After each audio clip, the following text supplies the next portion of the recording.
Alhamdulillah, Alhamdulillahi Rabbil Alamin. La louange est à Dieu, Seigneur des univers. Wa ashhadu an la ilaha illallahu waliyus salihin. Et j'atteste qu'il n'y a aucune divinité à part Dieu, tuteur des vertueux.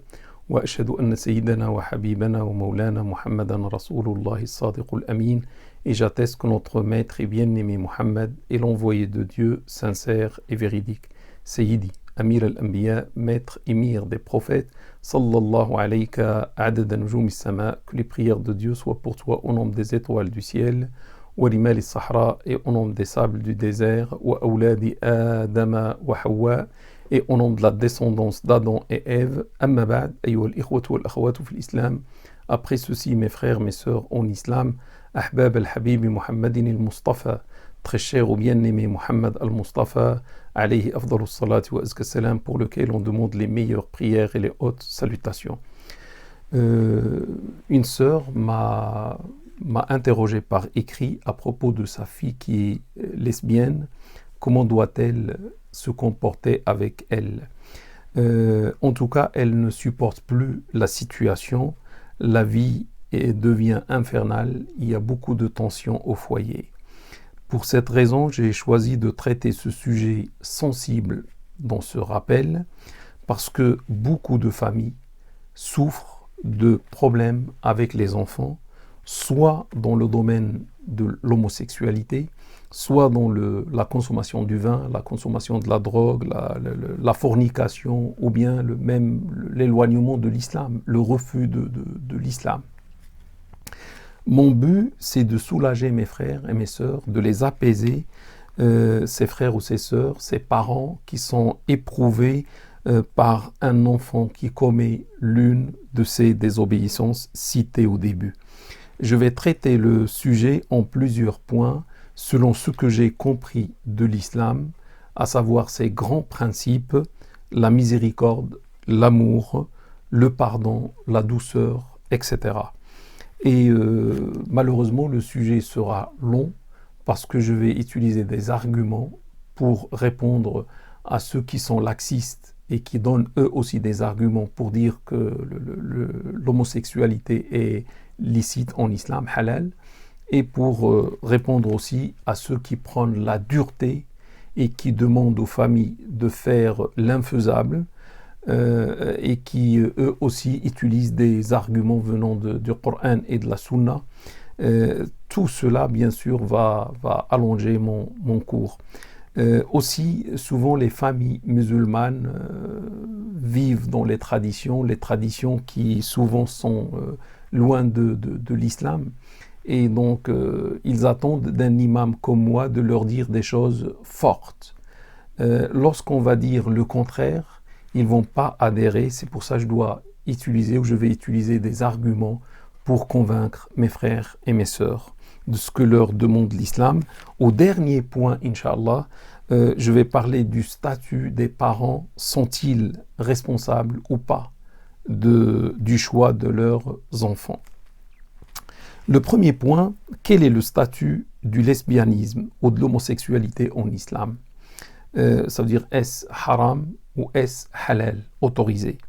Malheureusement, il y a des laxistes qui disent que l'homosexualité est halal. Ces gens utilisent des faux arguments, ils s'égarent eux-mêmes et égarent avec eux les gens qui les entendent ou qui placent leur confiance en eux, et on demande à Allah, bien sûr, la guidance pour tout le monde. En réalité, mes frères et mes sœurs, l'homosexualité est interdite en islam. Dieu subhanahu wa ta'ala a répété le récit qui parle des gens qui pratiquaient l'homosexualité en 10 chapitres, ce qui montre la gravité de ce phénomène. En islam, les savants savent que lorsque Dieu répète une chose dans le Coran, ça veut dire à ses yeux, elle est importante. Le premier argument que je vous donne, ce sont des versets coraniques. Dieu dit وَلُوطًا إِذْ قَالَ لِقَوْمِهِ أَتَأْتُونَ الْفَاحِشَةَ مَا سَبَقَكُم بِهَا مِنْ أَحَدٍ مِنَ الْعَالَمِينَ. Quand Lot dit à son peuple, comment osez-vous pratiquer l'acte ignoble, al-fahisha, l'acte ignoble qu'aucun peuple avant vous n'avait pratiqué, Donc le prophète de Dieu, Lot, salat et salam sur lui, a appelé l'homosexualité par le nom arabe al-fahisha. Al-fahisha, ça veut dire un acte ignoble ou un vice.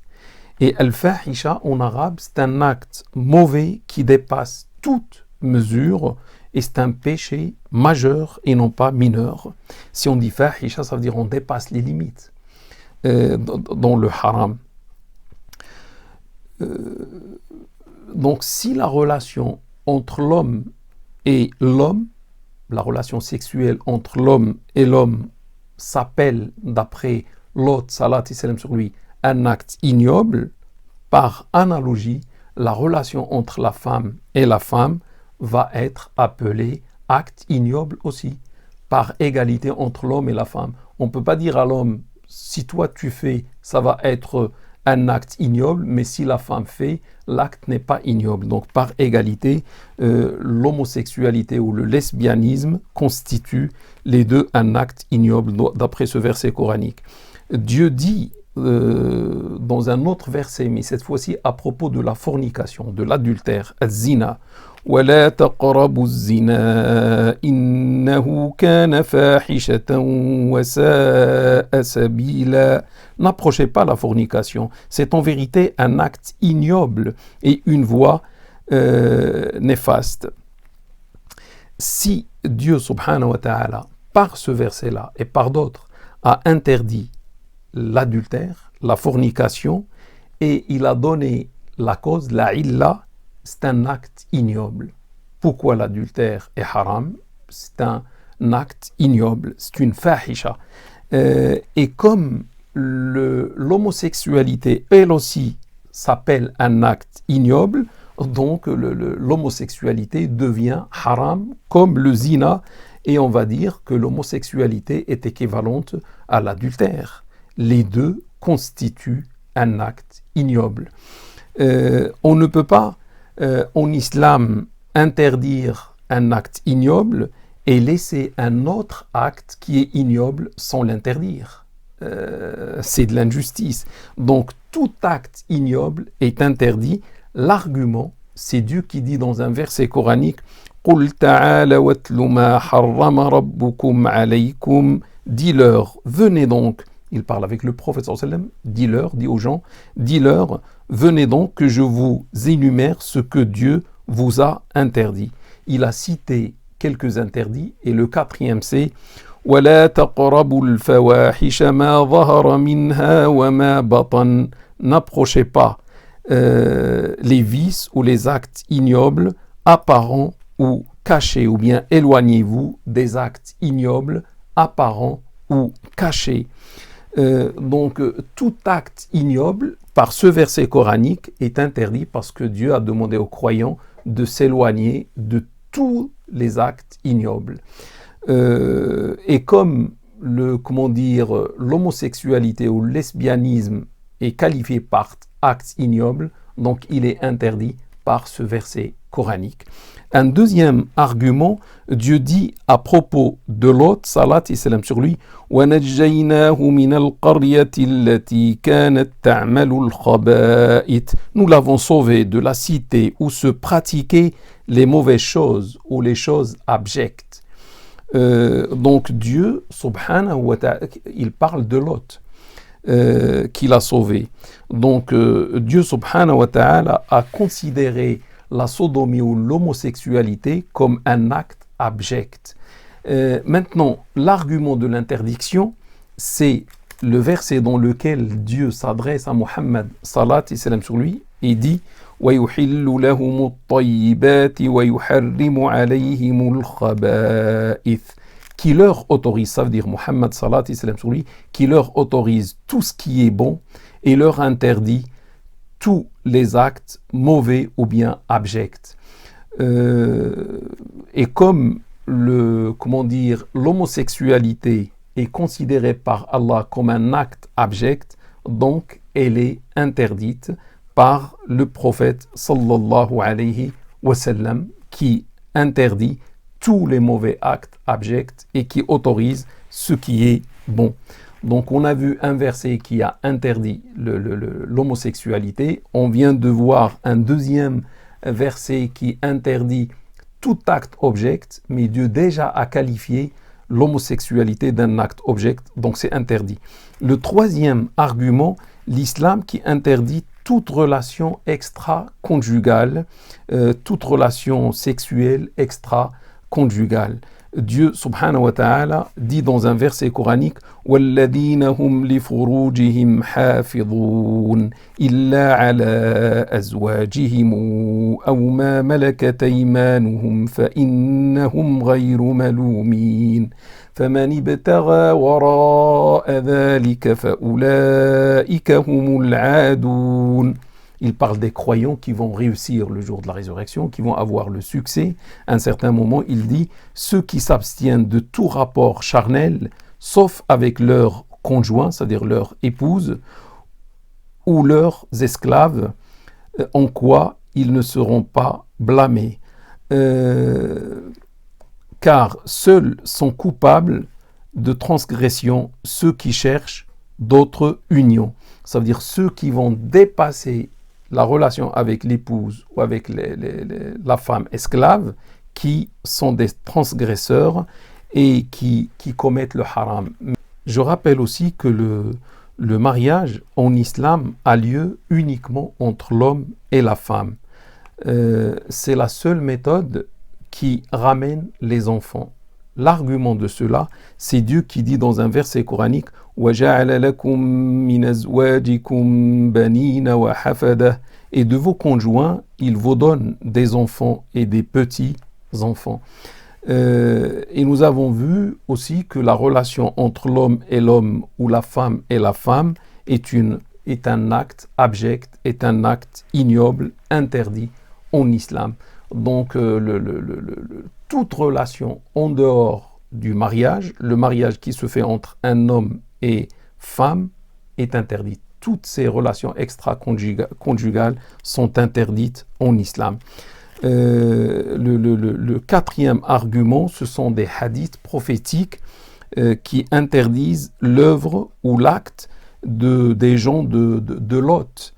Ces hadiths ont été rapportés par l'imam Tirmidhi, par l'imam Abu Daoud, par Ibn Majah et par d'autres, sur Abdullah, fils de Abbas, sur Abu Huraira et sur Jabir, que Dieu soit satisfait d'eux. Je ne vais pas citer ces hadiths pour ne pas trop allonger ce cours. L'argument 5, c'est l'unanimité, al-ijma', le consensus des compagnons autour de l'interdiction de l'homosexualité. Tous les compagnons étaient unanimes. Et les compagnons ne peuvent l'être que d'après ce qu'ils ont appris auprès du prophète sallallahu alayhi wa sallam. Il y a eu l'unanimité de la communauté musulmane autour de cela. C'est ce qu'a rapporté l'imam al-Qurtubi, l'imam Ibn Hajar, l'imam al-Nawawi, comme quoi il y a eu une unanimité autour de l'interdiction de l'homosexualité. Aussi, toutes les écoles musulmanes, les 4 écoles musulmanes, sont unanimes autour de l'interdiction de cet acte. Il y a aussi le consensus ou l'unanimité de tous les messages célestes, à savoir le judaïsme, le christianisme et l'islam. Toutes ces religions interdisent l'homosexualité. Donc on a compris que l'homosexualité ou le lesbianisme est un acte interdit en islam. Je passe à un deuxième point. Est-ce que le lesbianisme ou l'homosexualité fait sortir celui qui la pratique de l'islam? Est-ce que quand quelqu'un pratique l'homosexualité ou le lesbianisme, sort de l'islam, il n'est plus musulman? La majorité des gens de la sunna et de la communauté Ahl Sunna wal Jama'a dit que les péchés, même les péchés majeurs, ne font pas sortir de l'islam. La pratique d'un péché mineur ou majeur ne fait pas du tout sortir de l'islam. Ça veut dire celui qui pratique, celui qui commet un péché, même majeur, reste musulman ou musulmane. Et celui qui commet les péchés mineurs ou majeurs, il l'appelle un musulman pervers, un musulman parce qu'il croit à Dieu subhanahu wa ta'ala, pervers parce qu'il désobéit à Dieu subhanahu wa ta'ala. On l'appelle muslim fasiq, c'est un musulman pervers. Ou bien il l'appelle musulman désobéissant. Je souligne bien le mot musulman. On l'appelle, les gens de la communauté, de la sunna et de la communauté, l'appellent un musulman. C'est-à-dire il n'est pas un non-musulman. Il reste musulman, malgré ce qu'il fait. Seulement, c'est un désobéissant. S'il meurt sans repentir, bon, bien sûr, s'il fait le repentir, Dieu lui pardonne, d'après toutes les promesses divines, et Dieu tient ses promesses. Donc, si celui-ci ou celle-ci fait le repentir avant de mourir, Dieu subhanahu wa ta'ala va lui pardonner. Mais s'il meurt sans repentir, son sort revient à Dieu subhanahu wa ta'ala. S'il veut le châtier, ça va être par sa justice et en contrepartie de ses désobéissances.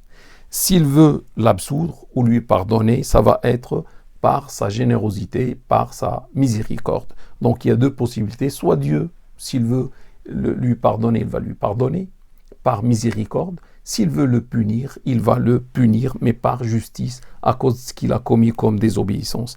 Mais dans le cas de punition dans l'au-delà, il ne sera pas éternisé en enfer. Ça veut dire il va entrer au final au paradis après la fin du châtiment. Et tout cela, c'est dans le cas où ce musulman ou cette musulmane respecte la croyance musulmane.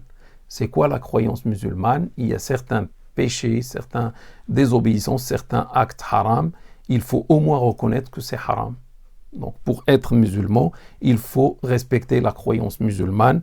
Donc, celui qui sera, Dieu va se comporter avec lui de cette manière, ça doit être un musulman. Pour être un musulman, il faut respecter la croyance et le dogme de l'islam. Ça veut dire, ce pécheur, lorsqu'il commettait le péché, il reconnaissait que c'était un péché. Il reconnaissait que c'était haram. Et il fait le péché par faiblesse. Il fait le péché par faiblesse ou parce qu'il est habitué à ce péché, il ne peut pas se séparer de lui, etc. Et peut-être il a dans l'intérieur de son cœur l'intention de faire un jour le repentir, etc. Par contre, s'il ne reconnaît pas le péché, par exemple, il consomme le vin et il dit le vin est halal, le vin est autorisé, où il croit que le vin est autorisé, où il croit que l'adultère est autorisé lorsqu'il commet la fornication, tout cela est contraire à la croyance musulmane. Donc celui qui va jouir du pardon de Dieu subhanahu wa ta'ala ou qui va entrer au paradis même après un certain châtiment, c'est celui qui respecte le dogme musulman. Ça veut dire lorsqu'il va boire le vin, il va se dire, ou il reconnaît devant les autres qu'il est en train de faire un acte haram, un acte interdit. Ou lorsqu'il va faire, la fornication, il sait que c'est un acte interdit. Et voilà, il le fait par faiblesse, etc. C'est pour cette raison, je dis à toute personne éprouvée par un péché, le lesbianisme, l'homosexualité, le vin, la drogue ou autre, au minimum, mon frère ou ma sœur, reconnais que c'est haram. C'est entre toi et Dieu, subhanahu wa ta'ala. Au minimum, reconnais que cet acte est haram et souhaite que dans l'avenir, Inch'Allah, formule le souhait que tu vas faire le repentir et essaie même d'anticiper ce repentir le plus tôt possible.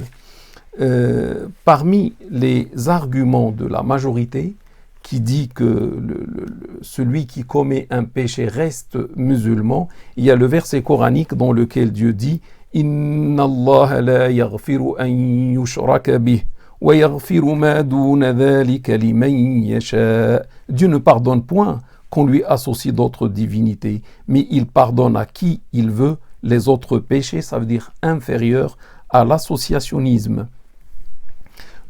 D'après ce verset coranique, mes frères et mes sœurs, on comprend que l'unique péché que Dieu ne pardonne jamais, si la personne meurt sans repentir de ce péché, c'est l'associationnisme, c'est le shirk. Et en dessous de l'associationnisme, Dieu pardonne tous les péchés pour le non-associateur, c'est-à-dire pour le musulman. Parmi les arguments prophétiques, c'est le hadith dans lequel le prophète sallam dit « Celui qui dit la ilaha illallah, il n'y a aucune divinité à part Dieu, entrera au paradis ». C'est unanimement authentique. Ce hadith a été rapporté sur plusieurs compagnons, que Dieu soit satisfait d'eux, et dans une version, et même s'ils forniquent ou même s'ils volent. Donc si on veut le hadith, celui qui dit la ilaha illallah, il n'y a aucune divinité à part Dieu, entrera au paradis même s'il fornique et même s'il vole. Ça veut dire, dans le cas où il meurt sans repentir, soit il va entrer au paradis directement grâce au pardon de Dieu, s'il le veut, ou bien il va entrer au paradis après un châtiment, si Dieu le veut, mais il entrera au paradis. Parce qu'il a dit la ilaha illallah, parce que c'est un musulman. Cela signifie, mes frères et mes sœurs, que la fornication et le vol et le reste des péchés majeurs ou mineurs ne fait pas sortir de l'islam. Une fois, un compagnon qui consommait régulièrement le vin, après son interdiction, un homme l'a maudit. Il a dit Allahumma l'anhu ma akthara ma yu'ta bih. Seigneur, maudis-le, combien de fois il récidive. C'est-à-dire c'est quelqu'un qui consomme régulièrement le vin, ce compagnon-là.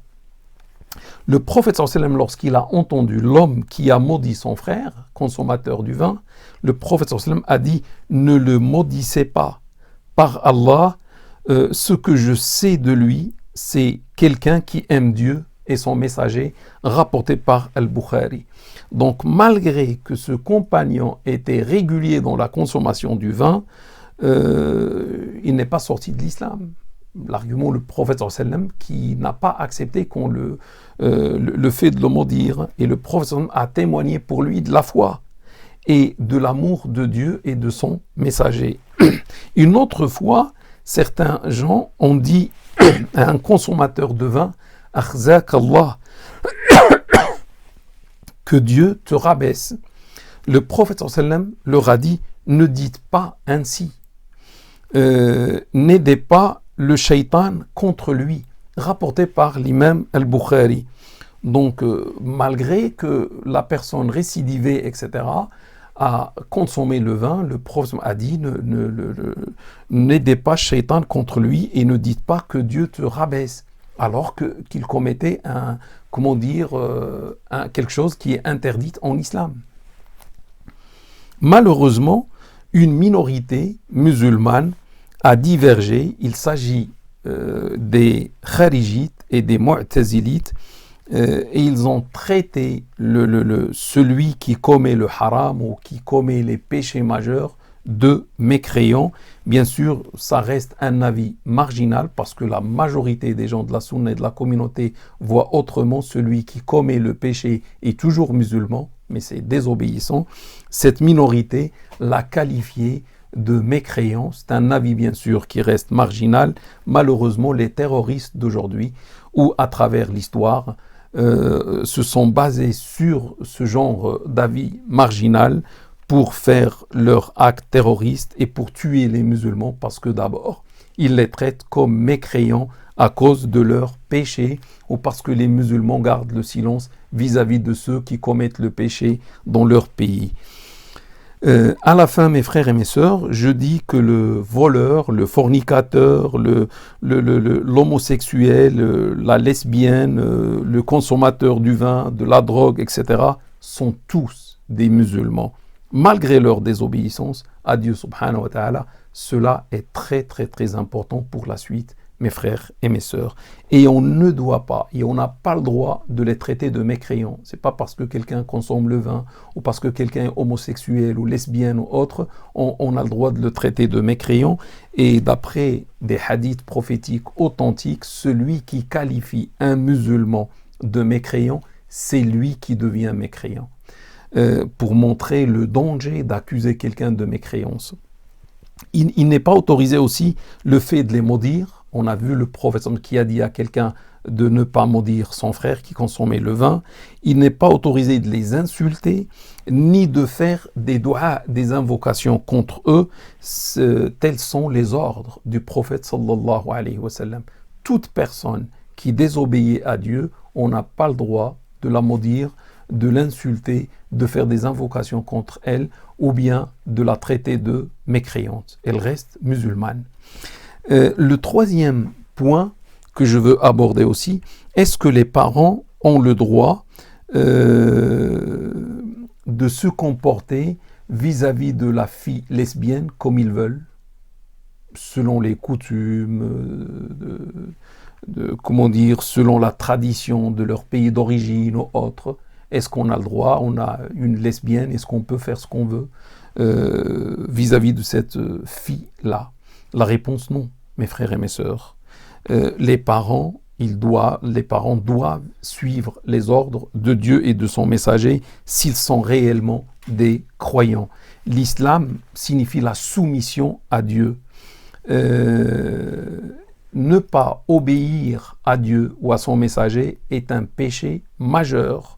Donc, comment ces parents vont critiquer leur fille pour un péché, qui est le lesbianisme, et eux-mêmes vont commettre un autre péché, parce qu'ils vont se comporter avec leur fille selon une autre méthode qui n'est pas musulmane. C'est-à-dire qu'ils ne vont pas obéir à Dieu et à son messager, salat et salam sur lui, dans leur manière d'agir vis-à-vis de la fille. On ne peut pas corriger l'erreur par l'erreur. On ne peut pas corriger la faute ou le péché par un autre péché. Il y a bien sûr celui qui va frapper, il y a celui qui va insulter, il y a même celui qui va tuer la fille lesbienne ou le garçon homosexuel. Je rappelle que le tueur, là il va tuer bien sûr sa fille ou son fils, je rappelle que le tueur qui tue une personne, musulmane ou pas, selon un verset coranique, c'est comme s'il a tué l'humanité toute entière. Donc, toute personne qui tue une autre, c'est comme s'il a tué l'humanité toute entière. Que dire de celui qui va tuer sa propre fille ou son propre fils? Tout simplement, c'est de l'ignorance. C'est quelqu'un qui ne comprend pas l'islam. Il y a un autre verset coranique qui parle dans le cas où on tue un croyant, tout en sachant que la lesbienne est croyante, elle est musulmane. L'homosexuel est croyant et musulman. Donc celui qui tue un croyant avec préméditation, d'une manière volontaire, son châtiment, c'est l'enfer éternellement. D'après le verset coranique, il subira la colère de Dieu, et Dieu le maudit et lui prépare un châtiment douloureux. C'est le chapitre Les femmes, verset 93. Tout cela, ça concerne l'au-delà. Mais dans la vie ici-bas, la punition en France, c'est la prison. Donc il va perdre sa vie ici-bas et sa vie dans l'au-delà parce qu'il a voulu se faire justice d'une manière propre à lui que Dieu n'a pas préconisée. Donc en France, il sera en prison. Et dans l'au-delà, en enfer d'une manière éternelle. Ça, c'est le père ou le frère, ou je ne sais pas, d'une fille lesbienne. Donc, autant ne pas faire cet acte. Qu'est-ce qu'on fait? On va voir. Le musulman, normalement, n'a pas la liberté de faire ce qu'il veut, mais plutôt, il doit suivre les recommandations de Dieu, subhanahu wa ta'ala, s'il est vraiment musulman et s'il respecte son islam. Le quatrième point, est-ce que les parents ont le droit de parler du secret de leur fille lesbienne à la famille ou bien aux gens? Est-ce que les parents ont le droit d'aborder ce sujet comme quoi avec la famille, avec les gens, les connaissances, les amis, comme quoi leur fille est lesbienne ou leur fils est homosexuel, etc. La réponse, non, ils n'ont pas le droit. Il est nécessaire de garder le secret. C'est un secret, il n'est pas interdit de dire le secret en islam. De même, je souligne ce point, la fille lesbienne doit aussi garder son secret. Si elle est lesbienne, On va voir que chacun est libre de faire ce qu'il veut, mais au moins, si elle se considère musulmane, et nous on la considère musulmane toujours, donc c'est bien de suivre l'islam. On lui dit, ma sœur, l'islam te demande de faire ce que tu fais discrètement, c'est-à-dire loin des regards des gens. Ne montre pas ce que tu fais, n'en parle pas, ne dis pas ça. Garde cela secret entre toi et Dieu subhanahu wa ta'ala. On va comprendre l'importance de cela, d'être discret par la suite. Dieu dit dans un verset coranique, إن الذين يحبون أن تشيع الفاحشة في الذين آمنوا لهم عذاب أليم في الدنيا والآخرة. Ceux qui se plaisent à répandre ou à propager l'acte ignoble c'est l'adultère, la fornication, l'homosexualité, etc. Parmi les croyants auront un châtiment douloureux dans ce monde et dans l'autre. Cela signifie on n'a pas le droit d'accuser les musulmans, surtout d'adultère ou de choses similaires. Le lesbianisme ou l'homosexualité, etc., d'accuser ou de répéter ce qu'on entend par amour de propager le mal ou l'acte ignoble parmi les croyants. Cet amour de faire ça est haram, est interdit en islam. Le croyant normalement ne le fait pas. Parce que la conséquence de parler de cet acte parmi les gens, c'est que les gens qui ont une foi faible vont commettre cela. Ils vont dire, si telle personne a fait, moi aussi je fais. Et une personne qui va faire, une autre personne qui va faire, et après, il y aura l'expansion, ou dans la société, presque une bonne partie de la société va faire cet acte. Alors si on n'en parle pas, l'acte ne sera pas fait. Tout le monde va redouter de faire cet acte, parce qu'il faut que quelqu'un commence pour que d'autres suivent. C'est pour cela, être discret est obligatoire. Garder le secret est obligatoire. Le prophète sallallahu alayhi wa sallam dit, l'un de vous n'est croyant que lorsqu'il aime pour son frère ce qu'il aime pour sa propre personne, unanimement authentique. Personne de nous n'aime être dévoilé, donc on ne doit pas dévoiler les autres. Le prophète sallallahu alayhi wa sallam dit, celui qui couvre un musulman, Dieu le couvrira le jour de la résurrection. Ça veut dire celui qui ne dévoile pas un musulman, il sait des choses sur lui, il ne va pas le dévoiler, Dieu ne le dévoile pas le jour de la résurrection, unanimement authentique, et dans une version de l'imam Tirmidhi, Dieu le couvre dans la vie ici-bas et dans l'au-delà. Ça veut dire celui qui dévoile les gens, qui cherche à dévoiler les gens, qui apprécie dévoiler les gens, Dieu va le dévoiler dans la vie ici-bas et dans l'au-delà. Donc chacun de nous regarde ce qu'il veut. Est-ce qu'il veut être dévoilé par Dieu ? À ce moment-là, il dévoile ce qu'il sait sur les gens. Il ne veut pas être dévoilé. Il ne doit pas dire ce qu'il sait sur les autres. Et comment dire ou comment faire si c'est sa propre fille ou son propre fils qui va être dévoilé ? Ça, c'est un homme musulman quelconque. On ne doit pas le dévoiler. Que dire lorsqu'on va dévoiler sa propre fille ? Normalement, on doit couvrir sa propre fille. On ne doit pas parler de ses secrets, de ses défauts, de ses péchés, etc. Et c'est un péché majeur. Faire cela est un péché majeur. Le prophète sallallahu alayhi wa sallam dit aussi, celui qui est couvert par Dieu, c'est-à-dire Dieu dans cette vie ici-bas, couvre son péché, ça veut dire les gens ne savent pas ce qu'il fait, alors que lui c'est un pécheur, mais les gens ne le savent pas, c'est-à-dire Dieu l'a couvert, Dieu ne l'a pas dévoilé. Son sort revient à Dieu. S'il veut le châtier, il le fera, c'est-à-dire s'il meurt sans repentir, mais s'il veut lui pardonner, il le fera. Rapporté par l'imam Muslim. Donc Dieu pardonne dans le cas où l'acte reste secret. Donc du coup, il n'est pas de l'intérêt du pécheur de se faire dévoiler parmi les gens. Il n'est pas de l'intérêt du pécheur en islam de montrer ce qu'il fait. Et s'il fait des choses, il est libre de faire ce qu'il veut, mais au moins il fait les choses discrètement, avec discrétion. Pourquoi il va s'auto-dévoiler dans le cas où il sait la conséquence, il connaît la conséquence, il ne l'aurait pas fait. Le prophète sallallahu alayhi wa sallam dit, Dieu dira le jour de la résurrection au serviteur croyant, il va lui rappeler ses péchés, tu as fait tel acte, le serviteur va dire oui, tu as fait tel acte, le serviteur va dire oui. Et après, Dieu, à la fin, va lui dire, je t'ai couvert dans la vie ici-bas et je te les pardonne aujourd'hui. Donc, je ne t'ai pas dévoilé, tu as fait tel et tel et tel acte et je ne t'ai pas dévoilé, les gens ne savaient pas ça. Et comme je ne t'ai pas dévoilé, aujourd'hui, le jour de la résurrection, je te les pardonne, ça veut dire, prenez mon serviteur et faites-le entrer au paradis, alors qu'il était pécheur.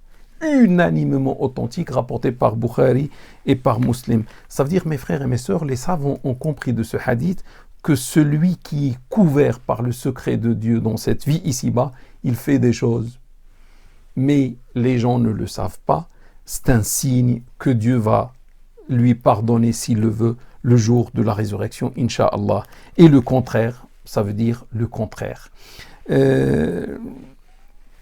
Du coup, le musulman pécheur couvre sa propre personne et sa famille fait la même chose. Si le père, la mère vont savoir que le fils ou la fille commet des choses, bien sûr, ils ont le droit de le couvrir et de ne pas parler de lui.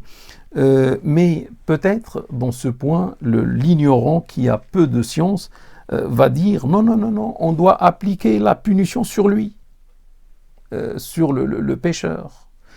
Parce qu'en islam, il y a certaines punitions pour certains péchés. Certains, malheureusement ignorants, vont dire non, on ne doit pas couvrir, on ne doit pas ne pas dévoiler, on doit appliquer la punition sur lui. La réponse, mes frères et mes sœurs, c'est faux. Dans un pays musulman qui applique, ou autrefois dans un pays musulman, lorsqu'il y avait le calife, etc., on appliquait les punitions par la justice musulmane dans le cas où cela était su. Dans le cas où on a su qu'il y a eu une telle chose, c'est su, bien sûr, le juge, autrefois, appliquait la sanction préconisée. Et la chose est sue, la chose était répandue, etc. Par contre, si la chose reste secrète et personne ne la connaît, elle va rester secrète, il n'y aura même pas de punition. Comment le juge va savoir que telle personne a fait ou n'a pas fait ?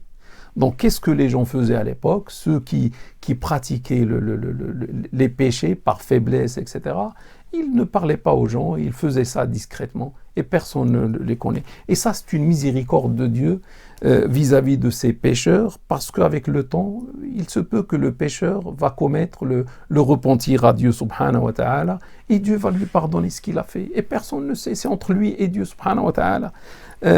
Par contre, en France, la France qui est un pays non musulman, il n'y a pas d'application des punitions préconisées en islam. On est dans un pays non musulman. Donc les savants disent, lorsqu'il n'y a pas le pays musulman, il n'y a plus d'application des punitions. Parce que normalement, les punitions sont appliquées par le calife ou celui qui le remplace, ou que le calife délègue comme un juge, un magistrat, etc. C'est lui qui applique les punitions, mais ce ne sont pas les individus. Parce que sinon, il y aura l'anarchie. Je veux, par exemple, punir quelqu'un, je vais dire il a fait alors qu'il n'a pas fait. Un juge va demander le témoignage, va étudier, peut-être il va relaxer, etc. Mais si on laisse ça aux gens, ça va être l'anarchie. Donc il est interdit aux gens d'appliquer les punitions.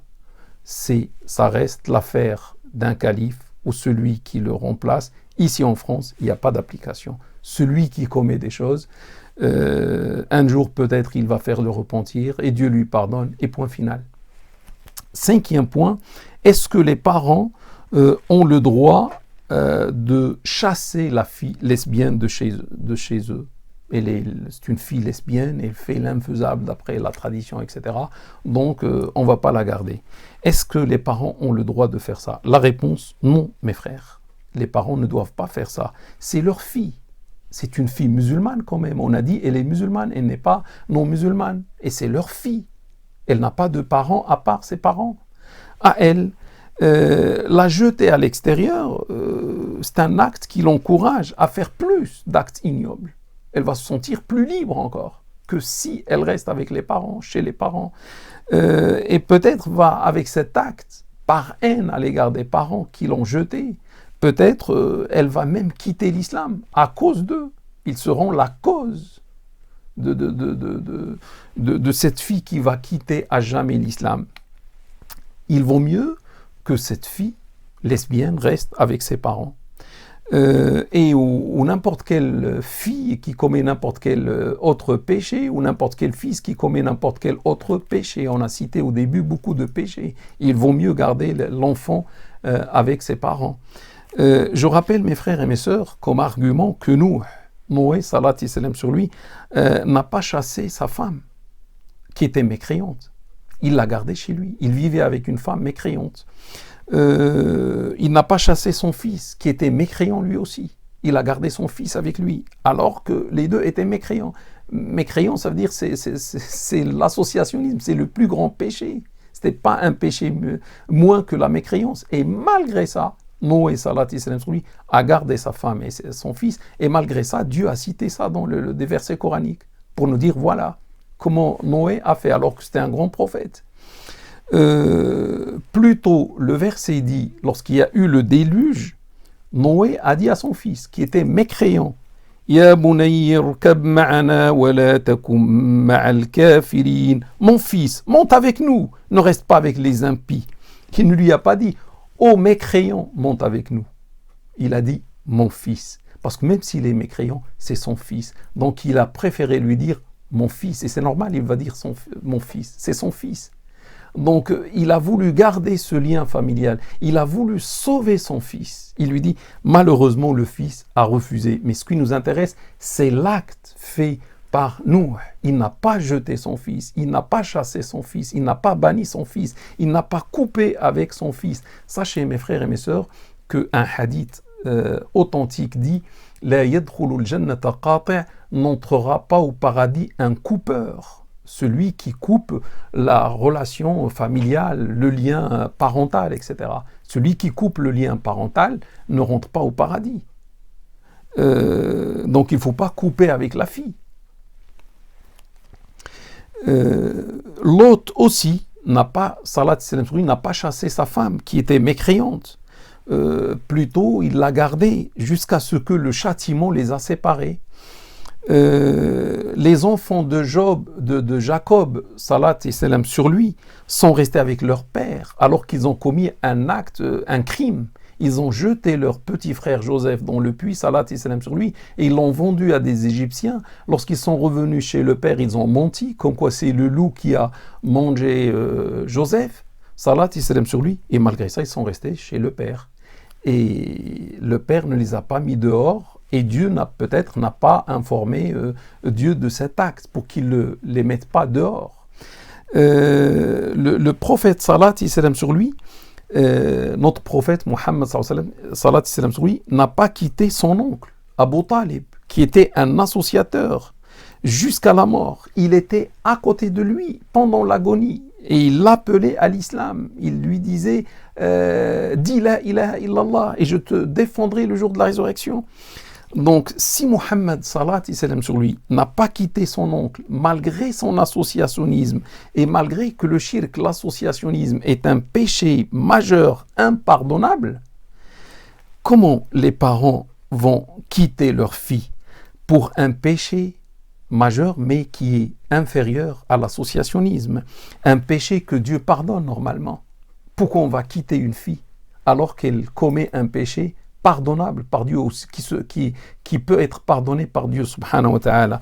L'unique cas, mes frères et mes sœurs, parce que des gens peuvent sortir ce verset-là pour vous dire séparez-vous de votre fille, etc. Ils vont mal interpréter. L'unique cas où on peut, où on doit se séparer d'un proche, peu importe lequel, père ou fils ou frère ou etc., c'est lorsque celui-ci commence un combat contre Dieu, contre son messager, salat et salam sur lui, contre l'islam. Il va persécuter par exemple les musulmans, il va tuer les musulmans, etc. Il déclare une guerre contre l'islam. À ce moment-là, on ne peut pas garder les liens avec lui.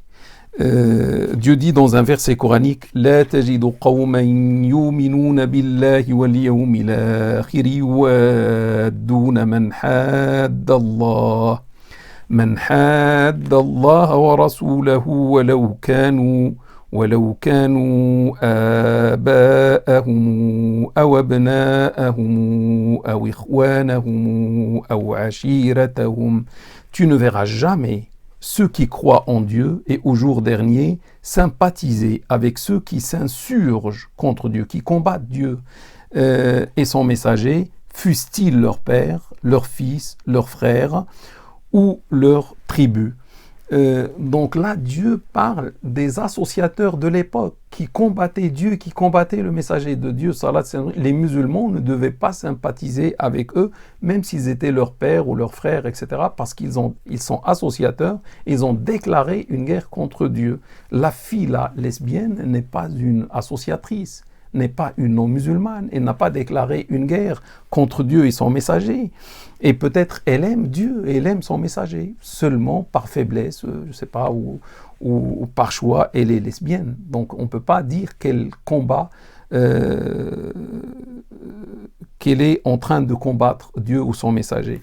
Pour l'intérêt, Dieu n'a pas puni le peuple de Lot, Salat et salam sur lui, ou celui de Nuh, ou les autres peuples châtiés par Dieu, et il a parlé de cela dans son livre sacré. Il ne les a pas du tout châtiés pour leur péché, le péché qui était l'associationnisme, ou bien l'homosexualité, ou bien la tricherie lors de la pesée, ou autre. Il ne les a pas châtiés pour cela, mais parce qu'ils ont combattu Dieu et son messager, parce qu'ils ont persécuté les croyants, parce qu'ils ont porté atteinte ou ont essayé de porter atteinte à leur messager, et parce que leur messager a fait une invocation contre eux, comme Nuh qui a fait une invocation contre son peuple, Lot aussi, Moïse, Salat, sur l'ensemble, tous ont fait des invocations contre leur peuple.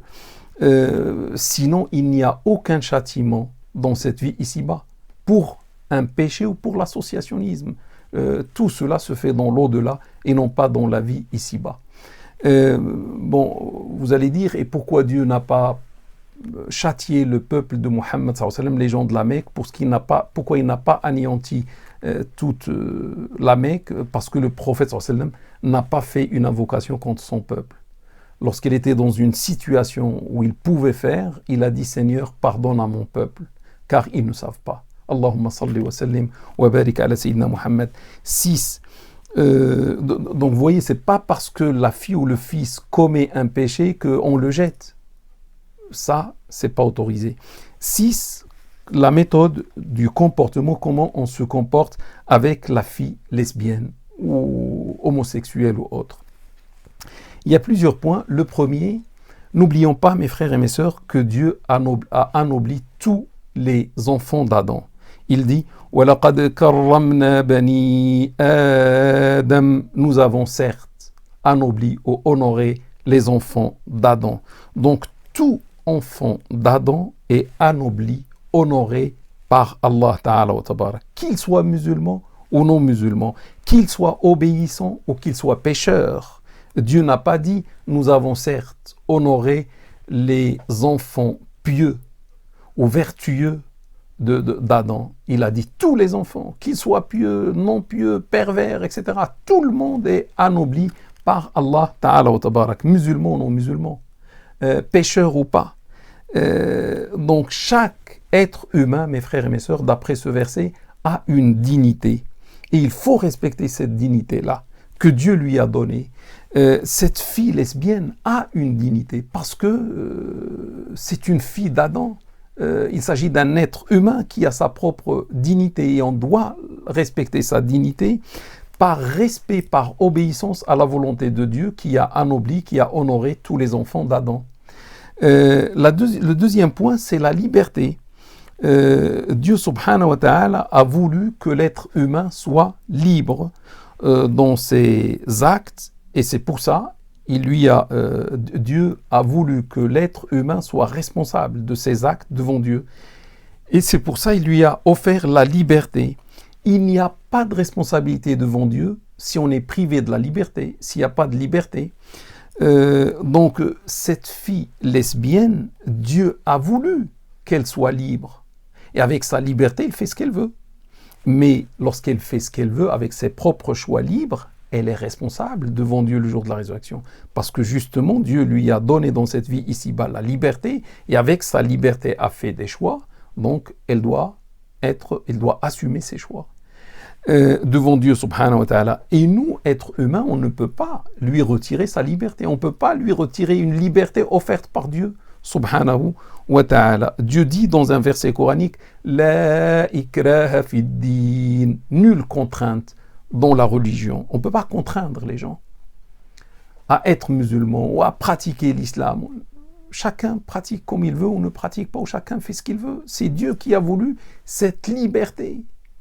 La liberté est essentielle et nécessaire parce que grâce à la liberté, l'homme ou la femme va être responsable devant Dieu. Dieu dit aussi فَمَنْ شَاءَ فَلْيُؤْمِنْ وَمَنْ شَاءَ فَلْيَكْفُرْ, croira qui voudra et niera qui voudra. Donc celui qui veut croire qu'il croit, celui qui veut mécroire qu'il mécroit. C'est ce que le verset dit. Chacune des créatures de Dieu subhanahu wa ta'ala a sa propre volonté et a une volonté libre, et après elle est responsable de ses choix le jour de la résurrection. Pourquoi? Parce qu'elle était libre. Troisième point, la vie en France. Je rappelle que la fille lesbienne a une dignité à respecter. Elle est libre, l'islam lui a donné la liberté. Donc les parents ne peuvent pas la priver de sa liberté ou de sa dignité. Troisième point, la vie en France. La France est un pays démocratique. Ses lois autorisent des choses qui sont des droits aux citoyens français. Les citoyens français ont le droit de faire tout ce qui est autorisé par la loi française.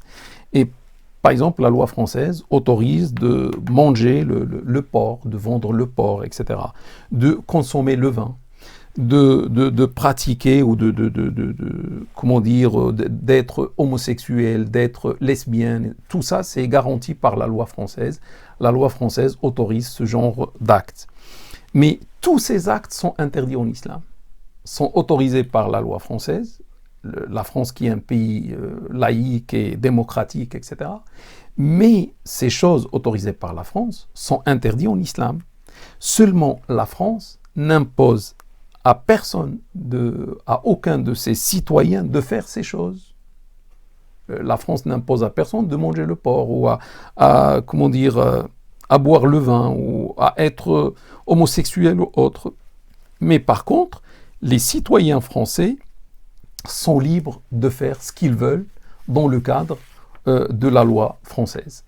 Mais en même temps, bien sûr, ces choses citées sont interdites en islam, mais l'islam donne aux musulmans la liberté à faire ces choses. L'islam interdit, par exemple, de manger le porc, l'islam interdit de boire le vin, l'islam interdit l'homosexualité, comme ce qu'on a vu, c'est interdit. Mais l'islam qui est interdit, en même temps, autorise la personne à faire ces choses, mais la personne sera désobéissante. Et chacun fait ce qu'il veut. L'islam donne la liberté et la personne peut faire et assumer ce qu'elle va faire. Donc vous voyez, la France laisse les gens libres, mais l'islam aussi laisse les gens libres. Il dit voilà ce qu'il faut faire, mais après tu es libre de faire ou de ne pas faire, et tu es responsable de ce que tu vas faire ou ne pas faire devant Dieu subhanahu wa ta'ala. Le quatrième point, c'est la détestation et la miséricorde.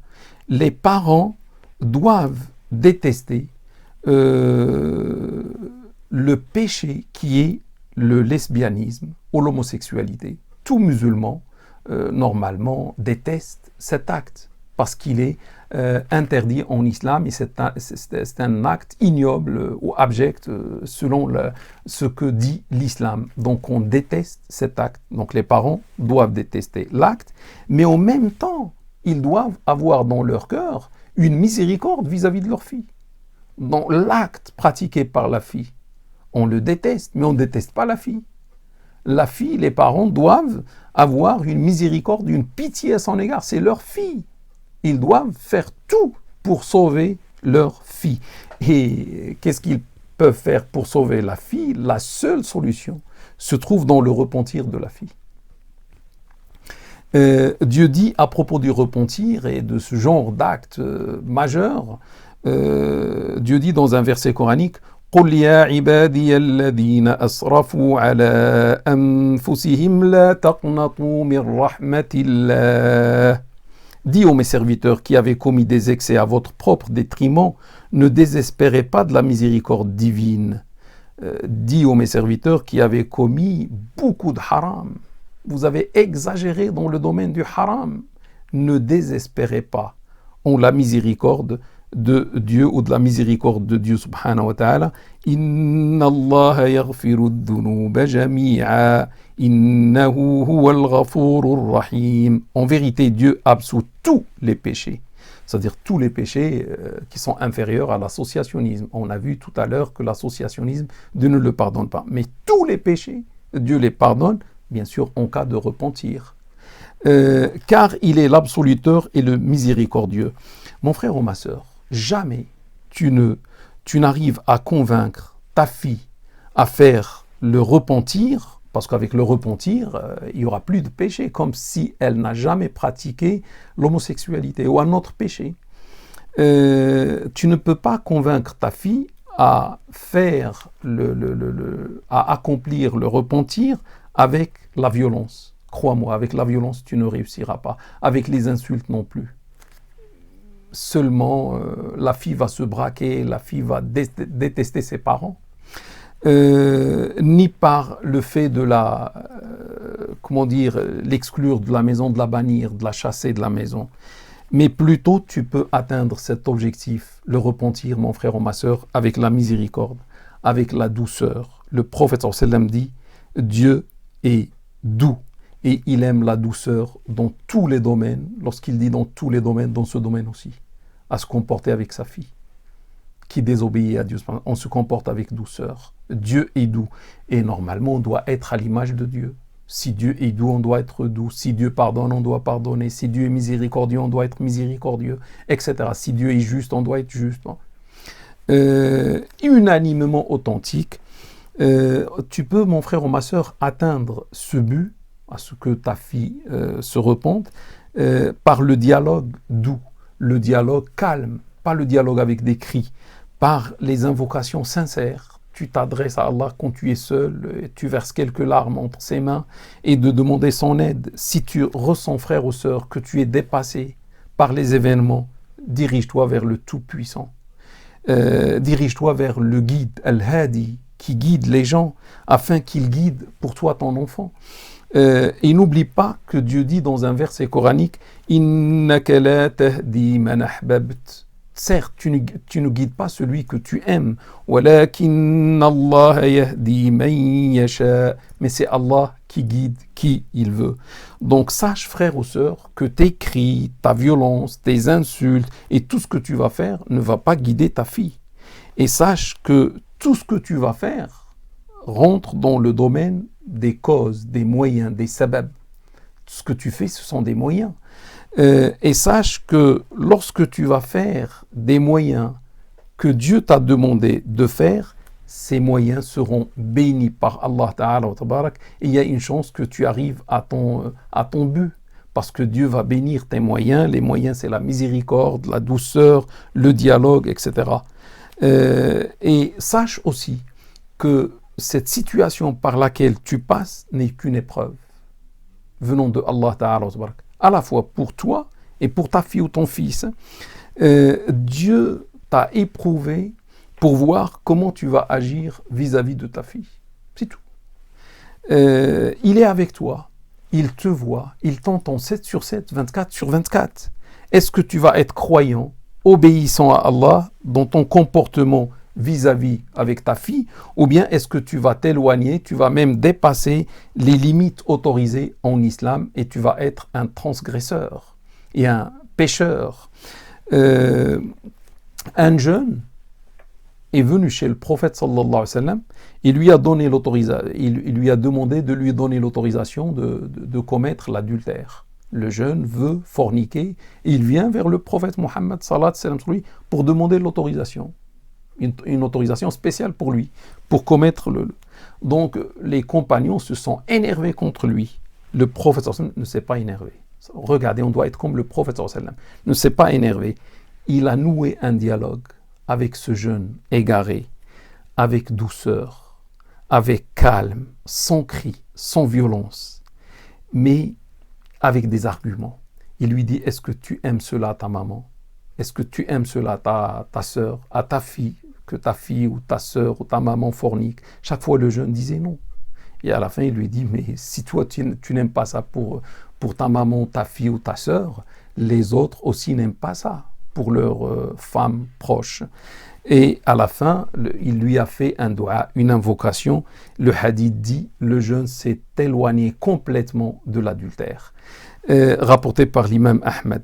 Donc, mon frère ou ma sœur, si tu aimes ta fille et tu veux son salut et tu veux sa guidance, comporte-toi avec elle selon ce que ton islam t'a demandé et ne fais pas comme les gens ignorants et comme ce que disent les traditions qui n'ont rien à voir avec l'islam, etc. Sois musulman, s'il te plaît. Et tu dois supporter avec patience les épreuves. Dieu nous demande de les supporter avec patience. Supporte avec patience cette épreuve. Fais-toi aider par les doigts, les invocations, etc. Pleure entre les mains de Dieu. Sois gentil, sois aimable avec ta fille. Bien sûr, en détestant ce qu'elle fait, mais en ayant pitié et miséricorde vis-à-vis d'elle. Et sache que le résultat de tout ce que tu fais ne va pas venir le temps que toi tu veux, ne va pas venir d'ici 1 heure ou demain ou après-demain. Tout cela va venir quand Dieu veut cela. Le 8e point, c'est est-ce que le lesbianisme ou l'homosexualité sont innés ou bien acquis? Il y a celui qui dit que l'homosexualité est innée. Ça veut dire que l'homosexuel n'est pas responsable de ce qu'il fait, parce que c'est inné, il a été créé comme ça. Il ne peut pas échapper à sa création. Et il doit vivre, il a le droit de vivre conformément à sa nature, lesbienne ou homosexuelle, etc., parce qu'il a été créé comme ça. Je rappelle, mes frères et mes sœurs, qu'il y a une divergence entre les scientifiques à propos de ce sujet. Depuis les années 90, certains ont dit, depuis les années 90, exactement 93, que l'homosexualité est innée et c'est une chose génétique. Donc ça se trouve dans les gènes même, depuis la naissance. Donc on ne peut pas échapper à l'homosexualité si on a des gènes qui portent cela. Mais certains ont fait une étude plus large que la première. L'étude a été publiée récemment, c'était en 2019, et l'étude dit que l'homosexualité n'est pas innée, mais elle est acquise et selon l'influence de l'environnement. Ça veut dire c'est l'environnement qui va conditionner, qui va faire de quelqu'un par exemple un homosexuel ou une lesbienne, etc. Et parmi les arguments aussi, c'est qu'on a vu des gens qui étaient homosexuels et qui ont pu changer leur comportement homosexuel en hétérosexuel. Et tout cela montre que l'homosexualité n'est pas génétique. Parce que si c'est génétique, on ne peut pas changer, on ne peut pas ne plus être homosexuel et changer de comportement.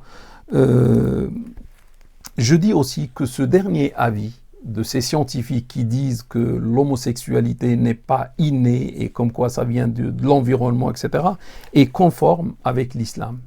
Le premier avis n'est pas conforme avec l'islam, mais c'est le deuxième avis qui est conforme avec l'islam. Le prophète sallallahu alayhi wa sallam dit « Tout bébé est né selon la fitra, selon la disposition naturelle à être musulman. Tout bébé qui arrive au monde arrive musulman, soumis à Dieu, subhanahu wa ta'ala. » Et le prophète sallallahu alayhi wa sallam a cité par la suite, c'est l'environnement qui va le changer, qui va le faire éloigner de l'islam ou de la fitra. Rapporté par l'imam Muslim. Tout cela est conforme avec la justice divine. Il n'est pas possible, selon la justice et la miséricorde de Dieu, que Allah subhanahu wa ta'ala crée un être humain homosexuel Et après, il va lui dire, tu commets l'acte ignoble, comme ce qu'il a dit au peuple de Lot. Et vous allez entrer en enfer, vous serez châtiés, etc. Alors que c'est lui qui les a créés comme ça. C'est Allah qui les a créés comme ça. Ils ne peuvent pas quitter ça. Et il va leur dire, vous serez en enfer, vous êtes des criminels, etc. Vous faites l'acte ignoble, alors qu'ils ne sont pour rien. Par nature, par création, ils étaient créés par Allah comme ça. Ça, ce n'est pas conforme avec la justice et la miséricorde de Dieu, subhanahu wa ta'ala.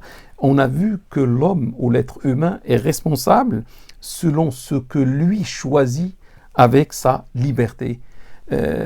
Si l'être humain naît homosexuel, il n'a pas choisi ça. Donc pourquoi on va le rendre responsable sur ce point-là? L'homme n'est responsable que de ses propres choix. Une autre chose, mes frères et mes sœurs, Dieu ne demande jamais l'impossible. Demander l'impossible est impossible. Pourquoi? Parce que si Dieu demande aux gens l'impossible, ils ne pourront pas faire. Ils vont rentrer en enfer, ou ils seront punis parce qu'ils n'ont pas fait ce que Dieu leur a demandé, alors que ce que Dieu leur a demandé est impossible. Donc Dieu, raison pour laquelle Dieu ne demande jamais l'impossible. Tout ce que Dieu demande est possible.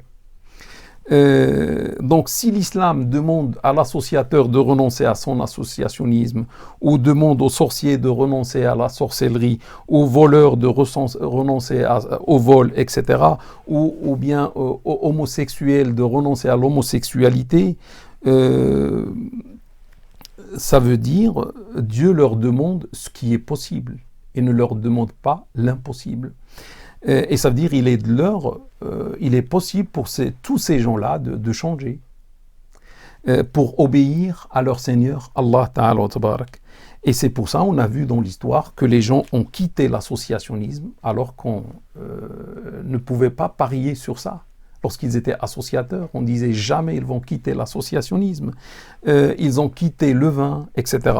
Donc celui, mes frères et mes sœurs, qui fait un effort, qui travaille sur lui-même, qui lutte contre ses propres pulsions, etc., pour quitter le péché et qui va faire le repentir, on le considère en islam comme un triomphe, comme une victoire, et cette victoire sera récompensée par le pardon de Dieu pour ce qui a précédé.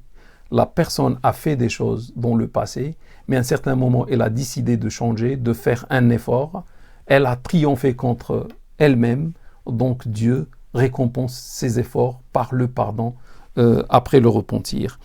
Et je ne pense pas, mes frères et mes sœurs, que la thérapie est nécessaire. Il y a des gens qui préconisent à ces homosexuels ou ces lesbiennes de faire une thérapie. Je ne vois pas, franchement, la nécessité.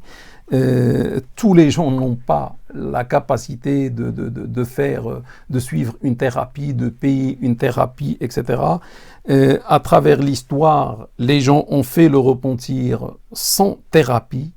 Ils ont fait le repentir grâce à la science, grâce à la foi, grâce à la spiritualité, surtout grâce à la guidance de Dieu, subhanahu wa ta'ala.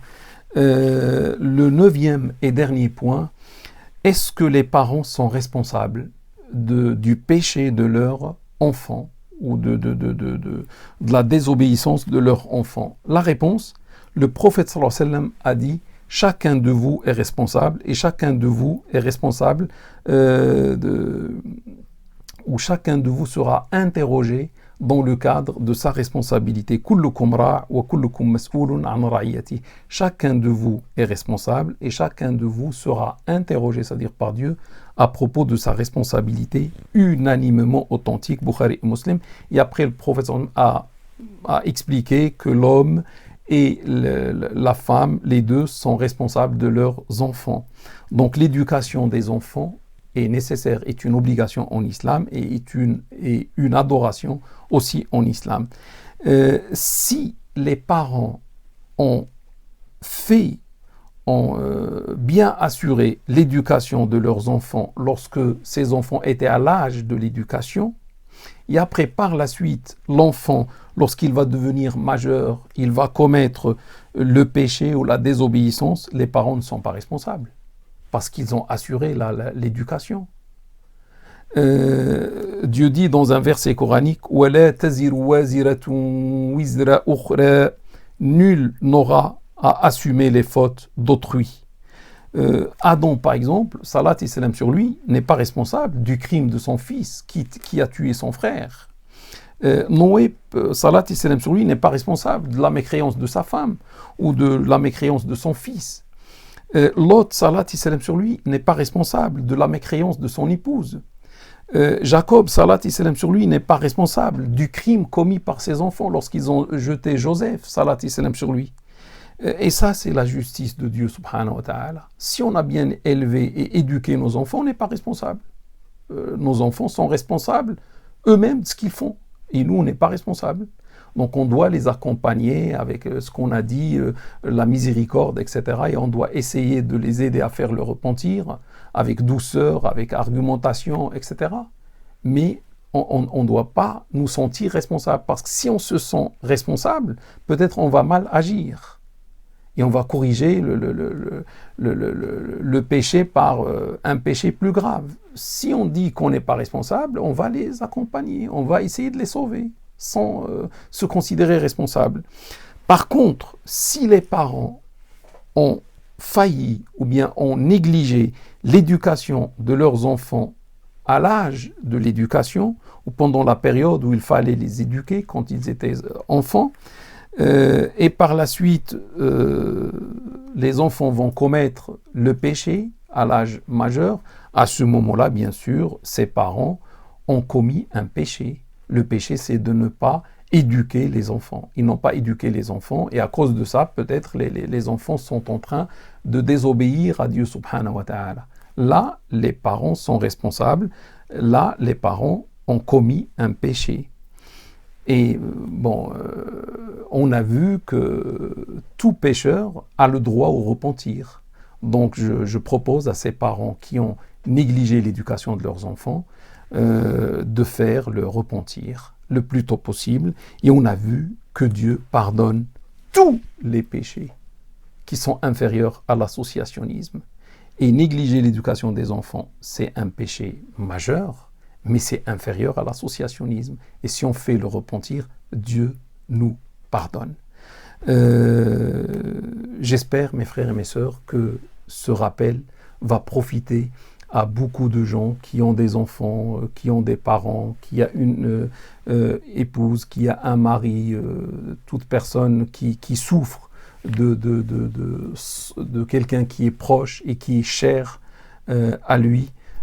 J'espère que ce cours va les aider à bien faire face et on fait ce qu'on peut selon ce que Dieu nous a demandé, mais c'est Allah au final qui va bénir nos actes et on ne peut pas faire au-delà, on ne peut pas faire plus que ce que Dieu nous demande et à la fin c'est lui qui guide qui il veut. Mes frères et mes sœurs, que Dieu nous guide et que Dieu guide nos enfants. Et on demande à Allah Ta'ala wa Tabarak de nous préserver, de préserver nos enfants.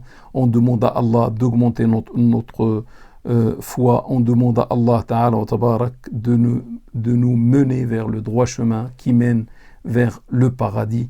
Wa sallallahu wa sallam wa baraka ala sayyidina wa habibina wa maulana Muhammad sallallahu alayhi wa sallam wa ala alihi wa ashabihi ajma'in. Subhanak Allahumma bihamdik nashhadu an la ilaha illa ant nastaghfiruka wa natubu ilayk. Subhana rabbika rabbil izzati amma yasifun wa salamun ala al-mursalin walhamdulillahi rabbil alamin. Wassalamu alaykum wa rahmatullahi ta'ala wa barakatuh.